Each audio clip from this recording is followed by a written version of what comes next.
আসন্ন লোকসভা নির্বাচনকে কেন্দ্র করে নির্বাচনী সভা গীতাঞ্জলি প্রেক্ষাগৃহে।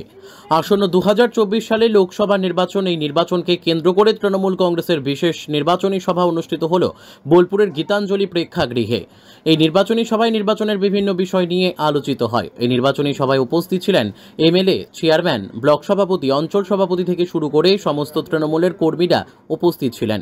এছাড়াও উপস্থিত ছিলেন পশ্চিমবঙ্গ ক্ষুদ্র কুটির শিল্পমন্ত্রী চন্দ্রনাথ সিনহা, ডেপুটি স্পিকার আশিস বন্দ্যোপাধ্যায়, সিউড়ির বিধায়ক বিকাশ রায়চৌধুরী, লাভপুরের বিধায়ক অভিজিৎ সিনহা, কেতুগ্রামের বিধায়ক শেখ শাহনাজ, বোলপুর লোকসভা কেন্দ্রের প্রার্থী অসিত মাল, বোলপুর পৌরসভার চেয়ারম্যান মাননীয়া পর্ণা ঘোষ, বীরভূম জেলার সভাধিপতি কাজল শেখ সহ অন্যান্য তৃণমূলের নেতৃবৃন্দ।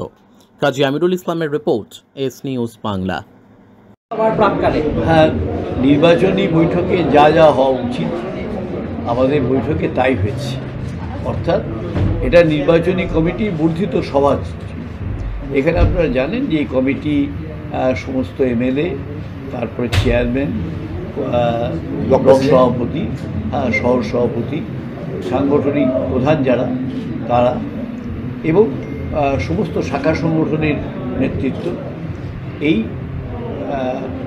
নিয়ে কমিটি। এবং আজকে বর্ধিত কমিটির যে সভা, সেখানেও প্রধান, উপপ্রধান, অঞ্চলের নেতৃত্ব এদেরকেও ডাকা হয়েছিল। স্বাভাবিকভাবেই দলের নির্বাচন তো শুরু হয়ে গেছে এবং নির্বাচনী কমিটির সভা করে তারা যে দায়িত্ব পালন করছেন এবং করবেন সেই বিষয়গুলি আলোচনা। একটি লোকসভা না দুটো? না, এটা কালকে হয়েছে বীরভূম লোকসভা কেন্দ্রে, আজকে বোলপুর লোকসভা কেন্দ্রে।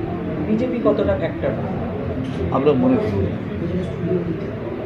আর একটা অন্য বিষয়, সেটা হলো আজকে জ্যোতিপ্রিয় মল্লিকের শান্তিনিকেতনের বাড়িটা বাজেয়াপ্ত করেছে ইডি।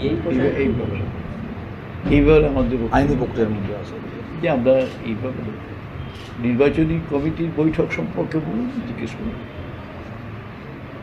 Thank you.